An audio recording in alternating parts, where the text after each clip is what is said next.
네, 오늘 본문을 읽으니까 새벽에 잠이 확 깨시죠? 이 본문으로 제가 무슨 설교를 할지 기대가 되십니까? 저도 제가 무슨 말을 할지 기대가 됩니다. 네, 함께 읽은 우리 고린도전서 7장 1절에서 이 7절 말씀으로 이 음란한 시대에 어떻게 음행을 피할 수 있을지 살펴보고 오늘 내게 주신 말씀으로 묵상하고 적용을 찾아가 보도록 하겠습니다. 이 1절의 시작이 너희가 쓴 문제에 대하여로 시작을 합니다. 너희가 쓴 문제. 고린도 교인들은 이 자신들에게 일어난 해결되지 않는 문제를 가지고 바울에게 도움을 요청했습니다. 그런데 지금 이 문제가 7장이나 되어서야 언급이 됐다는 게 사실 더 큰 문제인 것 같아요. 어쩌면 고린도 교인들의 진짜 문제는 스스로를 옳다고 여긴 이 교만으로 인해서 무엇이 진짜 문제고 어디서부터 풀어가야 할지를 모르고 있지는 않았을까요? 고린도 교회는 이원론의 끝판왕처럼 보입니다. 극과 극을 달려요. 확 쾌락주의로 가거나 확 금욕주의로 가거나 내가 좋다고 여기면 아무런 양심의 가책 없이 팔을 나누고 아들이 아버지의 아내 계모를 취한 일이 교회에서 일어났는데 또 이건 마치 너그러운 사람처럼 받아주고 심지어 이것을 자랑까지 했다고 하죠. 그러니까 이원론의 결과는 나는 옳고 너는 틀렸다 입니다. 그러니까 결국 같은 성도들 간에도 나는 옳고 너는 틀려서 소송을 걸고 세상에서도 하지 않는 부끄러운 모습들을 보이는 것이죠. 고린도 성도가 도움을 요청한 문제를 언급하기 앞서 바울은 그들이 팔을 나눈 교만을 먼저 지적하고 교회 안에서의 일어난 음행을 중용인 것처럼 포장한 것을 질책하고 소송을 걸어서 세상 법정으로 나간 성도들의 다툼을 꼬집고 모든 것이 가다며 음란으로 간 것부터가 잘못되었다고 말합니다. 그리고 이제야 고린도 교인들이 한 그 질문에 대한 답을 시작합니다. 그렇게 보면 이 7장에 와서야 너희가 쓴 문제에 대하여 말하면을 가지고도 묵상하고 적용을 할 수 있을 것 같습니다. 이원론에 빠지면 극과 극의 모습이 나타난다고 했잖아요. 나도 확 즐겨볼까? 확 그만둬버릴까? 내 편이야 아니야? 봐줘? 아니면 고소해버려? 나는 옳고 나는 이유가 있고 나는 이래도 괜찮다는 그 교만이 정작 내 문제의 핵심은 보지 못하게 합니다. 하나님은 지금 그 사람과의 그 관계, 지금 내게 닥친 사건, 여전히 해결되지 않는 환경에서 바로 내 모습을 보라고 그것을 허락하셨는데 정작 그 문제에서는 이원론으로, 극과 극으로 에라이 하면서 넘겨버리고는 엉뚱한 문제를 가지고 와서는 이건 어떻게 하죠? 여기에 대한 답을 주세요. 이러더라는 겁니다. 혹시 관계에서, 사건에서 여전히 해결되지 않는 문제에서 나는 그것에 담긴 하나님의 뜻을 정확히 보고 있습니까? 아니면 어느새 내 안에 따리를 틀은 그 이원론으로 문제의 핵심은 보지 못하고 곁다리에 관심을 가지고는 화내고 원망하고 탓하고 있지는 않습니까? 그렇다면 이제 고린도 교인들이 쓴 문제는 무엇일까요? 고린도 지역이 음란하기로는 둘째 가면 서러운 곳이니까 고린도 성도들도 거기 현혹돼서 음행을 저지르는 일들이 일어났죠. 근데 이원론의 끝판왕답게 반대급부가 생겨났고 이제 이 사람들 분명히 또 다른 팔을 만들었을 것 같은 이 사람들이 문제를 제기한 것 같습니다. 그러니까 세상이 음란해, 교회도 음란하네, 나는 저 음란한 것들과는 달라. 그러니까 결혼은 했지만 지금부터는 음란한 부부간에도 이제 성관계를 하지 않고 난 철저하게 거룩하게 살고 구별된 삶을 살 거야. 나 잘했지? 빨리 칭찬해줘. 이걸 문제라고 제기를 한 거예요.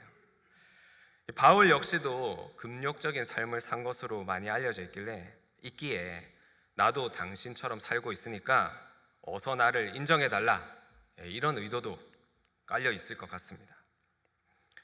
바울이 이 질문을 보고 기가 찼을 것 같은데 근데 바울의 대답이 기가 막혀요. 그러니까 고린도 성도들을 향한 그 주님의 사랑이 바울 안에 있고, 그래서 이 사랑의 답이 예수님의 말씀인 성경이 되어서 지금 우리에게 주어졌습니다. 1절과 2절을 다시 읽어볼까요? 너희가 쓴 문제에 대하여 말하면 남자가 여자를 가까이 아니함이 좋으나 음행을 피하기 위하여 남자마다 자기 아내를 두고 여자마다 자기 남편을 두라. 너무나도 음란한 환경 가운데 교회가 핍박을 받고 환난을 당하고 있으니 그러한 당시 시대 상황에서 남자가 여자를 가까이 하지 않는 게 좋겠죠. 하지만 극단적 금욕주의를 선택하고는 칭찬하고 인정해달라는 사람들에게 이렇게 답을 합니다. 음행을 피하기 위하여. 그러니까 당신들은 기본적으로 음란하다, 언제든지 음행을 저지를 수 있는 사람이다를 전제로 깔고 있는 거예요. 원어적 의미가 그렇습니다. 이 가까이 하다라는 단어가 관계하다, 만지다 이런 뜻이거든요.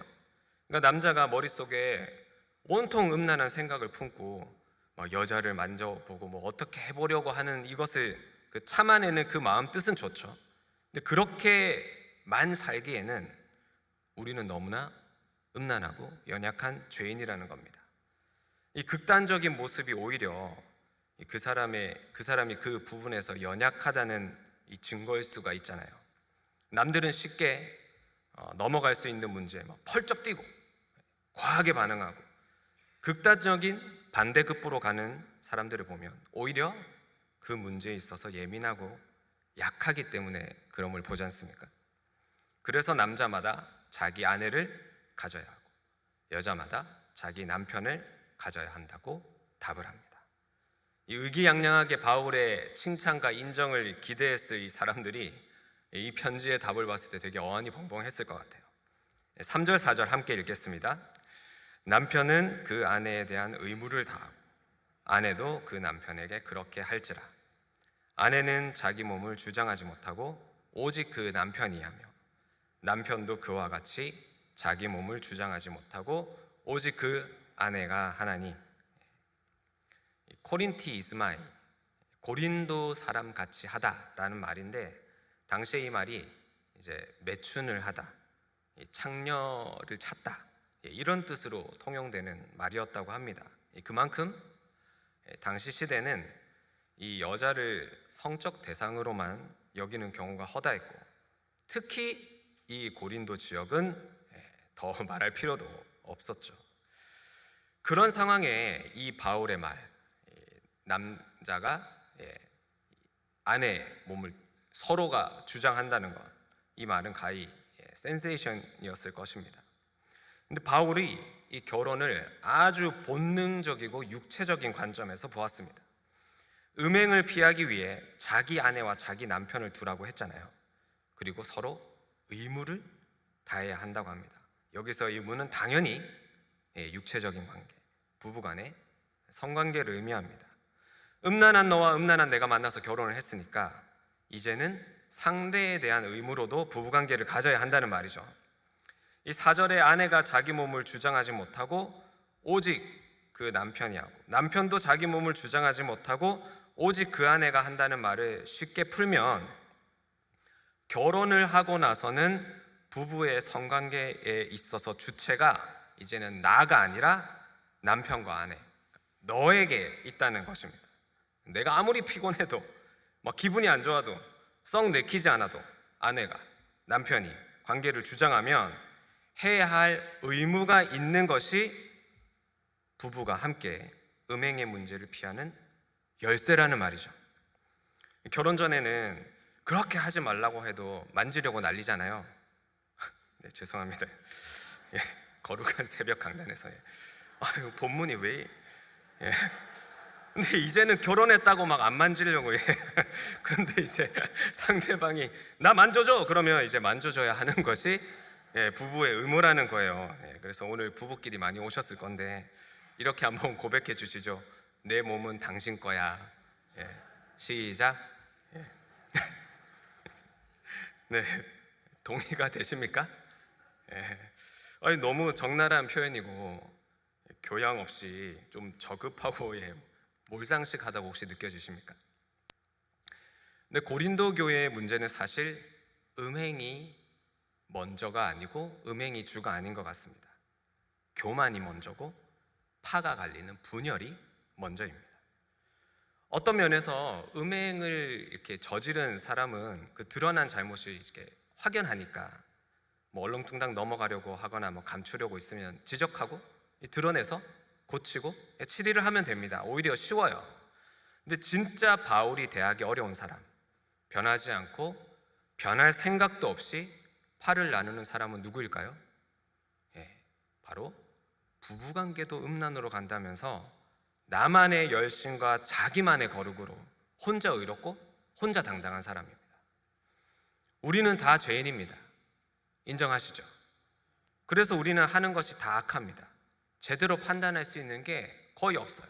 전적 무능, 전적 부패라고 하죠. 그래서 우리는 다 음란합니다. 그래서 이것도 인정하십니까? 죄인이라는 말은 악하고 음란한 사람을 뜻합니다. 음행을 했냐 하지 않았느냐, 행동으로 저질렀느냐 아니면 생각과 마음으로 했느냐, 그 차이일 뿐 하나님 보실 때는 우리는 다 악하고 음란합니다. 그런데 나는 저 사람처럼 저러진 않았다고, 저 인간과는 난 질적으로 다르다고 하면서 지금 당장 내 부부관계에서도 대화가 막히고 소통이 잘 되지 않고, 그러니까 자연스럽게 부부간에다 스킨십도 성관계도 소원해질 수 있는데, 그것을 그렇다고 인정을 하고 우리가 지금 문제가 있다고 겸손히 하나님과 교회 공동체에 도움을 요청하지를 못하니까 나만의 방법으로, 어떻게 해요? 극과 극의 방법으로 자기만 좋은 거룩, 나만 괜찮은 구별의 모습으로 정해놓고는 나 잘했지, 나 인정해줘, 나 왜 칭찬 안 해줘 하는 게 고린도 교인들의 모습이었습니다. 그렇다면 바울에게 이 문제를 쓴 사람들, 흠잡을 것 없이 거룩한 삶을 사는데 너무 열심인 그분들은 정말 하나님과 또 부부관계에서 거룩을 위해 이런 금욕적인 행동을 했을까요? 저는 아니라고 생각합니다. 하나님과의 관계, 그리고 부부와의 관계는 이원론이 아니라 일원론입니다. 티격태격 맞지 않는 게 너무 많고 살다 보니까 이해 못하는 부분이 뭐 수두룩 빽빽하지만 하나님이 맺어주신 부부이기에 사랑하고 기다려주고 싸우지만 잘 풀고 또 대화하고 소통하고 만져주고 유일하게 성관계를 가져도 죄의식을 느끼게 하신 그 상태까지, 거기다가 또 그것으로 그 관계까지도 대화로 이어지고 서로의 좋아하는 것을 의무로 찾아가지고 그 자체를 또 나누고 즐기고 부부가 하나 되고 끈끈해지면 그 안에서 자녀들도 안정감을 느끼고 부모의 질서 안으로 들어오고, 부모가 혹시 잠시 싸우고 다투면 다들 긴장하겠죠, 자녀들이. 하지만 부모가 자녀 앞에서 회개하고 용서를 구하고 화해하고 대화하고 소통하는 모습을 보여주면 우리 자녀들이 그 모습을 보면서, 공동체가 그 모습을 보면서 내 삶에 일어나는 예상치 못한 문제 가운데도 또 긴장하고 두렵겠지만 용기를 내어서 우리 엄마 아빠가 저렇게 해결하더라, 말씀 듣고 대화하더라, 소통하더라, 내가 먼저 잘못했다고 회개하더라, 용서를 구하더라, 그러면 우리 자녀들도 우리 공동체도 그 모습을 보면서 용기를 내어 해결하는 방법을 찾아가는 것, 그것이 이론론 아니겠습니까? 그것이 건강한 교회와 인격적인 사랑과 사랑과의 관계와 온전한 가정의 모습이 아닐까요? 가장 원초적이고 적나라한 있는 그대로의 나를 보여주고 그 모습까지 서로 사랑하고 서로의 몸까지 내가 주장할 수 있는 관계, 이것이 불결하고 천박하다고 느껴지십니까? 아니요, 아름답고 멋지고 용기 있다고 느껴지시지 않습니까? 아멘을 해주세요. 제가 오늘 되게 민망한 얘기를 하기 때문에 되게 지금 집중하고 계시는 건 알겠거든요. 예, 할렐루야. 예. 그렇다면 오늘을 사는 저와 여러분은 어떻습니까? 내가 어떻게 이 자리를 지켰는데, 그 고생을 하면서 먹여 살렸는데, 내가 얼마나 참아주면서 뒷바라지를 했는데, 근데 실상을 살펴보면 가장 원초적이고 본능적인 이 부부관계, 부부의 대화, 소통, 스킨십에서 서로 벌거벗었지만 부끄럽지 않은 상태로 하나님이 우리에게만 주신 것을 누리면서 함께 음행을 피해가야 하는데 그 부분은 뭔가 창피하고 쑥스러워서 또 뭐 말 못할 사정이 있으니까 포기하고 이쯤에서 적당히 넘어가서 회피를 하고, 그다음 굳이 그런 불안 요소, 뭐 대화해도 안 되는데 그런 걸 꺼내서 뭐 안 좋은 분위기를 만들고 싶지 않으니까 덮어두고는 이제 다른 극으로 가야죠. 자기 일에 막 몰두해서 성과를 내고 성공을 목적으로 삼고 자녀 교육에 열의를 내고 남들에게 뭔가 꿀리지 않는 모습을 보여주려고 하고 봉사 열심히 하고 나이스하고 잘 맞는 사람이랑 이제 팔을 나누고 다른 사람을 틀렸다고 하고 영적 육적인 소송을 하고 있다면 그런 내 모습이 당시 고린도 교회 성도들과 무엇이 다를까요? 5절을 함께 읽겠습니다. 서로 분방하지 말라. 다만 기도할 틈을 얻기 위하여 합의상 얼마 동안은 하되 다시 합하라. 이는 너희가 절제 못함으로 말미암아 사탄이 너희를 시험하지 못하게 하려 함이라. 이 바울이 어떻게라도 음행으로 빠지지 않으려는 그 사람들의 목적 자체를 부정하는 건 아닙니다. 정말 중요하고 시급한 어떤 문제 앞에서는 기도에 전념하고 부부가 잠깐은 떨어져 따로 집중하는 시간도 당연히 필요하죠. 하지만 이 5절에서 지금 중요한 게 뭘까요? 합의사항입니다. 그리고 다시 합하라. 이게 중요한 겁니다. 우리는 뭔가 일에 쫓기고 급해지면 늘 의뢰의 가족이 우선순위에서 참 이렇게 밀려나곤 하는 것 같습니다. 분방을 하죠. 그만하자. 다음에 얘기해. 혼자 있고 싶어. 이러면서 말이죠. 각자 자리, 나만의 공간, 나만의 시간. 그러니까 그것이 필요하다는 것을 부정하는 게 아니라 그것까지 부부의 대화와 소통이 되어야 된다는 말입니다. 남자의 자기 아내, 여자의 자기 남편, 서로의 몸을 주장할 수 있고 각자의 시간을 갖는 것도 부부의 대화가 되고 소통을 하고 뭐 힘든 일이 있어. 왜 그런 시간을 가져야 하는지. 당신에게 필요할 것 같아. 우리에게 일어난 여러 가지 일들 가운데서 서로 잠깐 떨어져 있는 시간이라도 하나님과 우리, 너와 나의 마음과 뜻을 헤아리면 그런 부부의 하나됨에 어떤 음란의 세력이 틈탈 수 있겠습니까? 서로의 절제 못함을 서로가 알고 보호해 주니까 어떻게 사탄이 우리를 시험에 빠뜨릴 수 있겠습니까? 그러니까 오늘 말씀을 이제 가지고 집으로 돌아가셔서 당신 들었지? 이제 어떻게 할 거야? 부부관계 할 거야 말 거야? 나 혼자의 시간 가지게 해줄 거야 말 거야? 나에 대한 의무 잊은 거 없어? 뭐 이러시면 안 됩니다. 바울의 속이 시커멓게 타겠죠.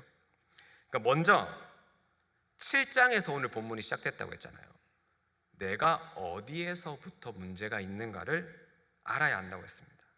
그리고 내가 악하고 음란한 죄인인 것을 인정하는 것에서부터 부부의 대화의 물꼬가 트일 줄 믿습니다. 아내를 향해, 남편을 향해 부부로서 서로 바라보는 의무들에 대해 가감없이 나눌 수 있어야 합니다. 부부니까요. 가장 육적인 것에서, 가장 원초적인 그 부부관계에서부터 서로 주장하고 이게 좋아 저게 좋아 하면서 나눌 수 있어야 합니다. 각자의 시간을 갖는 것도, 서로 떨어져 있는 것도 서로 대화로, 무엇이든 부부가 함께 소통하고 결정하면서 사탄이 시험할 틈을 주지 않도록 하는 것이 옳습니다. 마지막 6절과 7절을 함께 볼까요? 그러나 내가 이 말을 함은 허락이요 명령은 아니니라. 나는 모든 사람이 나와 같기를 원하노라. 그러나 각각 하나님께 받은 자기의 은사가 있으니 이 사람은 이러하고 저 사람은 저러하니라. 아멘. 참 부부의 관계는 신비롭죠. 이건 이렇다, 저건 저렇다. 딱 단정 지어서 말하기가 참 어려운 관계입니다. 그러니까 우리 부부는 그래도 저 부부는 전혀 다른 얘기가 될 수 있어요. 그래서 바울도 이게 허락이지 명령은 아니라고 합니다. 이 바울은 이 음란과 음행에 대해서 그렇게 별 관심이 없었던 아주 독특한 사람이었던 것 같아요. 그게 뭐 천분의 일, 만분의 일의 확률일까요? 바울이 바리새인 중에 바리새인이었을 때 이 유대인의 랍비였다면 분명히 결혼을 했을 거란 학자들의 의견이 많은데, 근데 뭐 이게 바울의 모습이라면 바울이 부부간의 어떤 그 관계에도 별 관심이 없었는지, 아내가 이혼 증서를 주어 이혼할 만한 잘못을 저지르고 바울은 율법에 의해서 한치의 양심의 가책도 없이 이 아내와 이혼하지 않았을까 하는 뭐 그런 추측이 있습니다. 그러니까 이 당시 고린도 교회 이런 상황에서는 이 바울의 독특한 모습도 나름대로의 유익이 될 수는 있었겠죠. 하지만 바울도 압니다. 이 모든 사람이 이 음란의 부분에서 미혹을 받지 않는 아주 독특한 나와 같기를 원하지만 각각 하나님께 받은 자기의 은사가 있다고 말이죠. 그러니까 이거를 아주 부드럽게 표현을 한 것 같은데, 그냥 쉽게 얘기하면 다 사람은 자기 생긴 대로 살더라 뭐 이런 얘기를 한 겁니다. 각자 취향도 다르고 좋아하는 것도 다르고 표현도 다르고 사랑을 느끼는 말, 사랑을 느끼는 스킨십도 다 다릅니다. 그러니까 이 사람은 이러고 저 사람은 저러고 각자가 하나 되는 방법을 찾아가야 하는데, 중요한 원리는 음란한 자기 주제를 알고 음행을 피하기 위해 둔 자기 아내와 자기 남편이 귀한 줄을 알고 서로의 몸을 주장하기까지 이르는 은밀하고 육체적인 대화로 소통할 수 있어야 그 관계 안에 사탄이 틈타지 않는다는 거죠. 그게 원리입니다. 저는 야심차게 아내랑 결혼을 했습니다. 저의 가정 환경들이 이렇게 나누었었기 때문에 학교직 교회만 다니면서 저는 제 감정을 잘 표현하지 않는 사람이었어요. 그러니까 또 집에서랑 교회나 학교에서는 아유 착하다 이런 말을 해주니까 제가 진짜 착한 줄 알았죠. 사역을 하고 사람들도 많이 만나고 상담도 하고 또 많이 교회들에서 배우고 성장을 하니까 결혼을 하며 의뢰 아내에게 의무를 다하며 좋은 남편이 되리라 생각을 했습니다. 그런데 이게 살아보니까 진짜 혼자 착각의 나래를 펼친 거더라고요. 이렇게 서로 의견을 이렇게 합한다든지 논쟁을 하고 의논하고 이성적인 얘기? 그런 얘기는 너무 좋죠. 잘 하는 편인데, 근데 이게 감정이랑 감정이 딱 부딪히면 이상하게 저는 그때부터 머리가 하얘져요. 아무 생각이 안 나요. 그러니까 그냥 그 자리를 피하고 싶은 생각밖에 없어요. 근데 이제 부부 관계에서도 그랬습니다. 저희가 결혼한 지 한 3주 만에 첫째를 가지게 됐거든요. 감사하고 축복된 일임에는 분명하지만 이 아이를 임신할 때마다 조산 위험이 있었고 출산, 산후조리 이어지는 육아의 그 피곤함 가운데서 또 둘째 가지고 또 조산 위험을 겪고 출산과 폭풍 육아로 이제 심신이 막 지쳐갔습니다. 그러다 보니까 의례 부부관계가 이제 소원해지더라고요. 근데 아내가 저보다 수준이 훨씬 높아요. 먼저 얘기를 꺼내더라고요. 당신 어떠냐? 어떻게 했으면 좋겠냐? 그런데 저는 마치 우리 안에 있는 문제를 제 탓으로 돌린다고 여기고 불쾌하면서 또 머리는 하얘지니까 아무 말을 이어나가지를 못했습니다. 셀 목장에 나가면 아내가 자주 이런 나눔을 하더라고요. 자기는 외롭다. 남편이 있는데 남편이 없다. 혼자인 것 같다. 우리 남편은 저기 허우대가 멀쩡하고 간파는 목사인데 소통이 안 된다. 남들하고만 얘기를 잘한다. 그런 얘기를 들으면 얼마나 막 화가 나는지, 내가 지금 당신한테 그동안 해준 게 어딘데 그런 것들은 하나도 가차 없이 여기고 저런 소리나 한다면서 이렇게 생색이 막 올라오는데, 그걸 또 있는 그대로 표현하고 싸우고 풀면서 이제 소통을 하면 될 것을 이제 또 막 감정적으로 부딪히려고 하면 머리는 하얘지고 이미 마음은 속좁게 삐져 있으니까 하고 이제 입을 다물고는 당신 왜 그러냐고 해도 아무 문제 없어 이제 무시하는 것을 반복을 했습니다. 근데 사실 저도 이제 부부관계가 뭔가 좀 예전하고 다르고 서먹해지는 것 같으니까 힘들더라고요. 근데 뭐랄까 이게 말을 꺼내지를 못하겠더라고요. 그 예민한 부분을. 근데 하지만 이게 은혜이자 다행스럽게도 어느 날 셀 목장에서 다른 부부가 그런 비슷한 이야기의 나눔을 하시길래 기회라고 놓칠세라 우리도 요즘 그런데요 막 이러면서 나눔을 했습니다. 그랬더니 다들 자기들의 부부관계를 얼마나 나눠주셨는지 안 그러셔도 되는데 막 19금 토크를 막 날리시는 거예요. 또 그러면서 막 우리 앞에서 막 신나게 얘기를 꺼냈다가 자기들도 해결 안 돼서 막 싸워 그 자리에서. 근데 하지만 지금도 제가 잊지 못하는 우리 셀 식구의 농담 반 진담 반의 조언이 있었습니다. 목사님, 부부관계는 화목하셔야 돼요. 화목하세요. 그게 이제 화요일 목요일마다 하세요란 말이거든요. 혹시 지금 이해 못하시는 분은 나중에 코트야드나 카페에서 교제하시면서 여쭤보시기 바랍니다. 저한테 묻지 마세요. 막 하면서 얼굴이 벌개져서 이제 집으로 돌아왔습니다. 그래서 제가 어떻게 했을까요? 잘했을까요? 뭘 잘해요, 그대로지. 또 그렇게까지 우리가 부끄럽게 나눴는데 너는 왜 변하는 게 없냐? 그러는 너는 무슨 노력을 하냐? 날 무시하고 지 맘대로 하지 하면서 또 싸웠습니다. 나누니까 싸우더라고요. 그러니까 부부만이 나눌 수 있는 감정과 감정, 은밀하고 깊은 나눔으로만 갈 것 같으면 머리가 하얘지고 도망치고 싶고, 좀 속에 있는 얘기를 꺼내서 설령 다투더라도 잘 풀고 화해하면서 부부가 더 하나가 되면 되는데 이게 용기가 나지 않더라고요.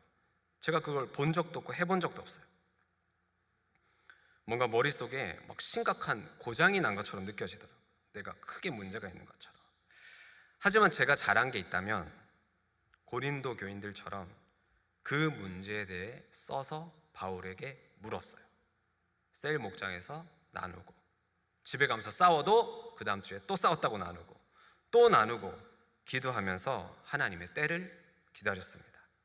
하나님의 말씀과 하나님이 세우신 교회와 그 질서를 신뢰한 것이 제가 잘한 겁니다.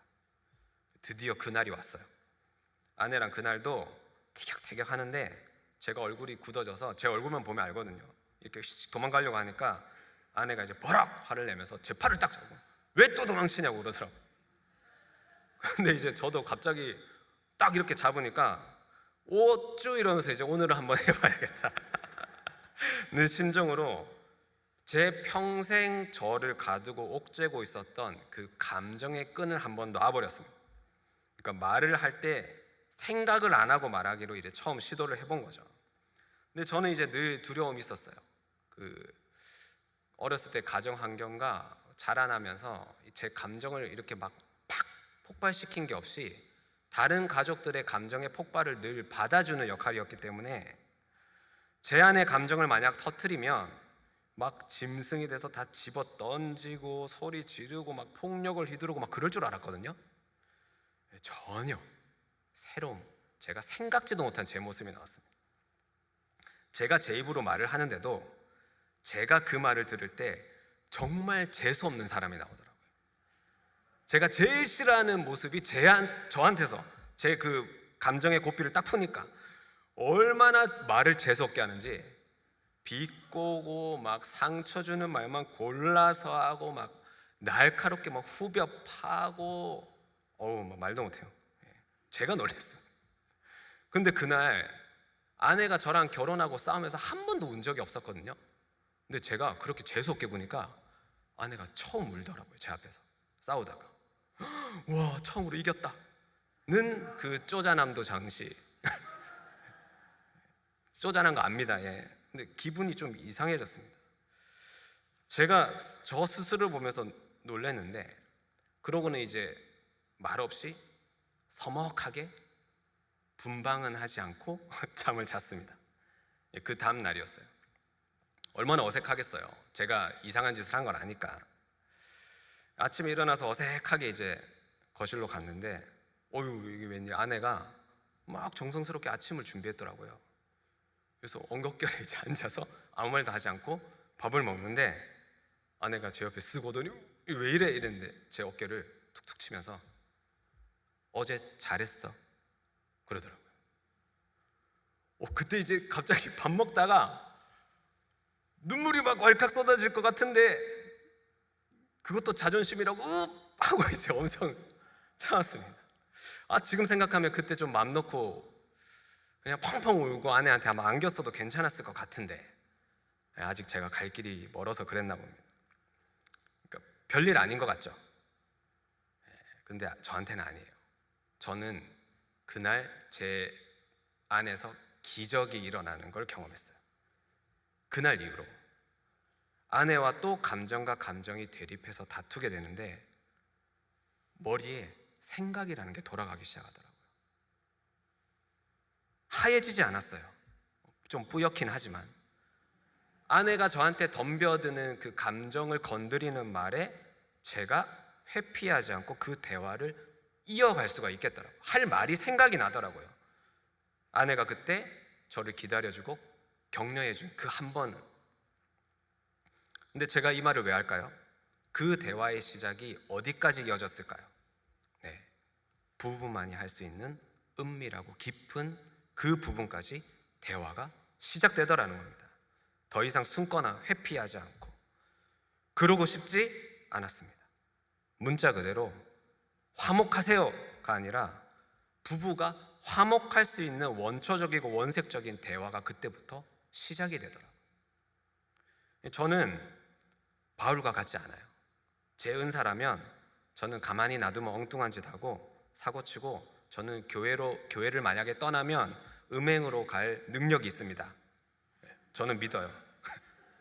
제게 주신 은사, 하지만 제게 주신 은사는 저에게 허락하신 가족을 소중히 여기는 마음이 있습니다. 그리고 잘못하지만 저에게 허락하신 교회에 대한 신뢰와 존중이 있습니다. 그래서 저는 교회 공동체를 떠나서는 살 수 없는 사람임을 100% 믿어요. 그게 제 은사입니다. 그래서 저는 가정과 교회를 통해서 보호를 받고 있고 이 안에서만이 내가 평강을 누릴 수 있는 사람임을 압니다. 그렇다면 이 가정에서, 이 교회 공동체에서 제 어떤 모습이 드러나고 지적받는 것 두렵지 않아요.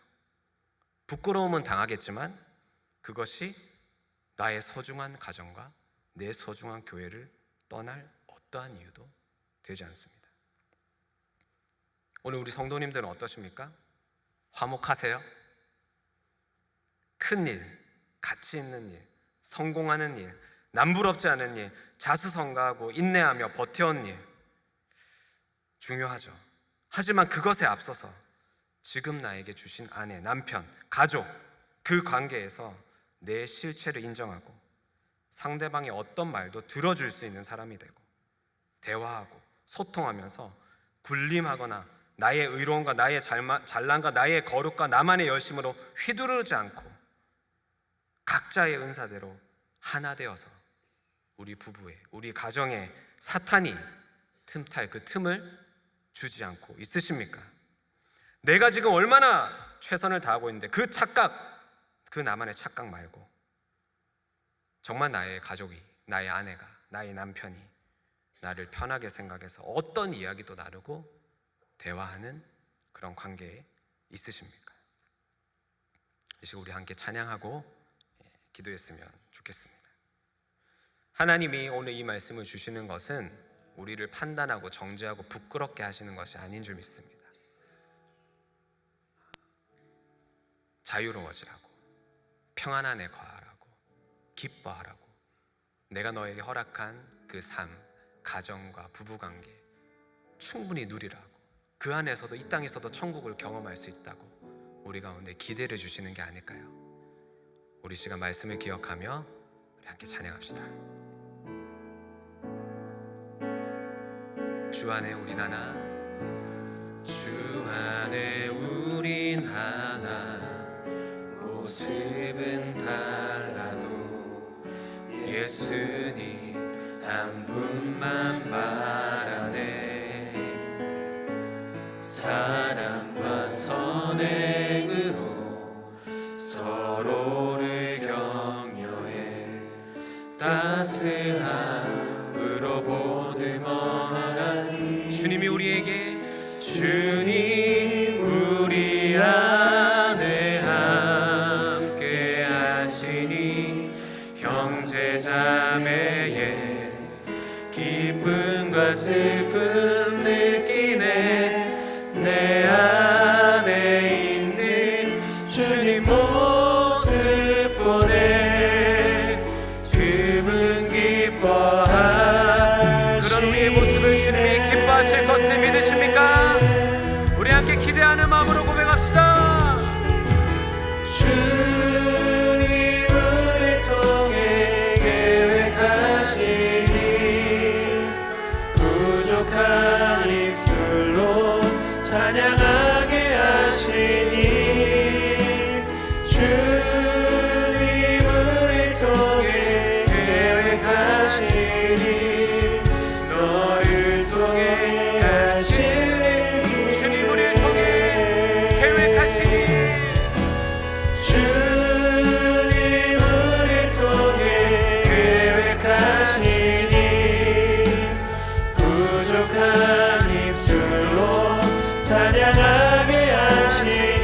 함께 기도합시다. 아직 결혼을 하지 않아서 가정을 막연하게 꿈꾸고 계십니까? 아니면 지금 결혼을 했지만 뭔가 문제의식은 있는데 저처럼 나눌 수 있는 용기가 없고 어떻게 무엇부터 해야 될지 잘 모르는 분이 있습니까? 아니면 너무 의로운 남편, 의로운 아내 앞에서 잘난 남편, 잘난 아내, 잘난 남편의 가정, 잘난 남편, 아내의 그 집안 때문에 주눅이 들어서 하고 싶은 말도 하지 못하고 그냥 그렇게 회피하고 있진 않으십니까? 아니면 이제 우리는 30년, 50년 살아왔기 때문에 그냥 그렇게 사는 거지 하고 덮어두고 계시진 않습니까?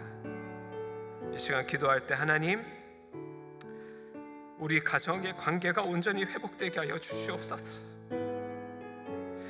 소통이 되게 하여 주시고 대화가 되게 하여 주시고 관계가 회복되어지게 하여 주시옵소서. 주님, 내가 무엇부터가 문제인지를 모릅니다. 내가 얼마나 음란한지도 잘 모르겠습니다. 주여, 나의 회개에서부터 시작되게 하여 주시옵소서. 내가가 아니라 상대방, 내 아내, 내 남편, 내 자녀의 원하는 것을 정확하게 볼 수 있는 지혜를 허락하여 주시고 나의 모습을 인정하고 나의 모습을 고백할 수 있는 용기를 허락하여 달라고 우리의 가정에, 우리의 가족에게 하나님 은혜를 허락하여 주셔서 우리의 가정이 온전히 회복되어질 수 있도록 주여 도와주시옵소서. 주여, 한번 무릎 짓고 기도하겠습니다. 주여,